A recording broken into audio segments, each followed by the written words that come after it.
વજન વધારવું પણ અઘરું છે અને વજન ઘટાડવું પણ અઘરું છે. એક સિક્કાની બે બાજુ છે. એ તો એ જ લોકો સમજી શકે કે જેનું વજન ઘટેલું હોય અને એ જ લોકો સમજી શકે કે જેનું વજન પુષ્કળ વધેલું હોય છે. હવે આપણે વિડીયોમાં એ વસ્તુની આજે માહિતી મેળવવાની છે કે વધેલું વજન હોય તો રસોઈમાં કયું તેલ વાપરવું જોઈએ જેનાથી તમારું વજન વધશે નહીં. આપણે એના વિશે આજે સરસ મજાની વાત કરવાની છે. હું વૈદક વિદ્યા ચેનલમાં આપ સૌનું હાર્દિક સ્વાગત કરું છું. આપ સૌને મારા પ્રણામ. જય ધન્વંતરી. મિત્રો, વધેલું વજન, શરીરનું જાડાપણું, સ્થૂળતા આપણા શરીરને અનેક રોગોની ઝપેટમાં લાવી દે છે. એટલે કે રોગોનું ઘર બની જાય છે. જેટલું જાડું શરીર એટલા જ એ શરીરમાં રોગો વધારે હશે, એટલું જ એ શરીર રોગિષ્ટ હશે.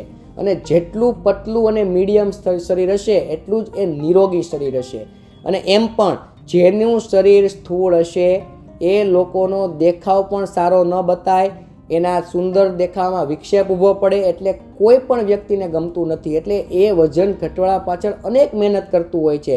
ડાયટ પ્લાન લેતા હોય, દવાઓ લેતા હોય, કોર્સ કરતા હોય, જીમમાં જતા હોય, આવું બધું જ કરતા હોય છે. અને અંતે એને પરિણામ પણ મળતું હોય છે, પરંતુ વજન ઘટાડવા પાછળ મહેનત કરવી પડે છે. તો જ એ ચરબીના થડ ઓગળે, બાકી એ ઓગળે નહીં. તમે બેઠા બેઠા નકરી દવાઓ ઉપર આશા રાખીને બેસી જાઓ તો એ વજન ક્યારેય ઘટતું નથી. એની સાથે શ્રમ જરૂરી છે.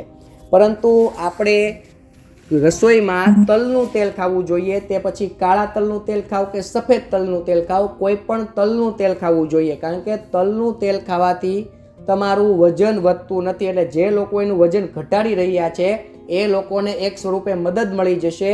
એટલે એના ભોજનમાં તલનું તેલ ખાવાની ટેવ પાડી દે. નંબર 2, તલનું તેલ ખાવાથી તો અનેક ફાયદાઓ થાય છે.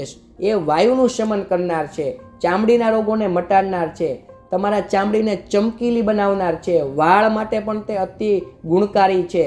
અને શરીરના કોઈ દુખાવા થવા ન દેવા હોય જીવો ત્યાં સુધી એ લોકોએ તલના તેલનું સેવન તો અવશ્ય કરવું જ જોઈએ.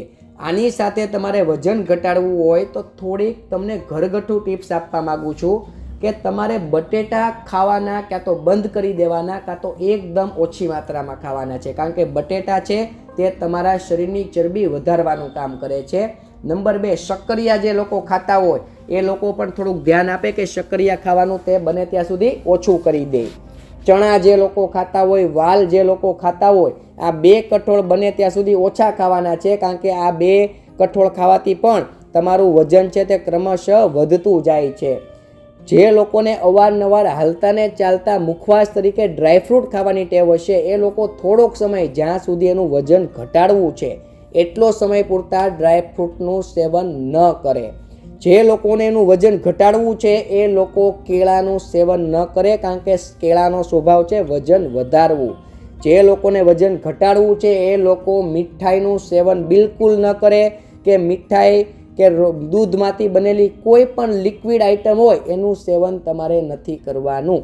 જે લોકોને એનું વજન ઘટાડવું છે એ લોકોએ મેંદો કે મેંદામાંથી બનેલી વાનગીઓ, પાઉં છે, ટોસપટ્ટી છે, બિસ્કિટ છે કે બ્રેડ છે કે કેક છે, આ બધું થોડોક સમય પૂરતું નથી ખાવાનું. કારણ કે આપણે વજન ઘટાડવું છે.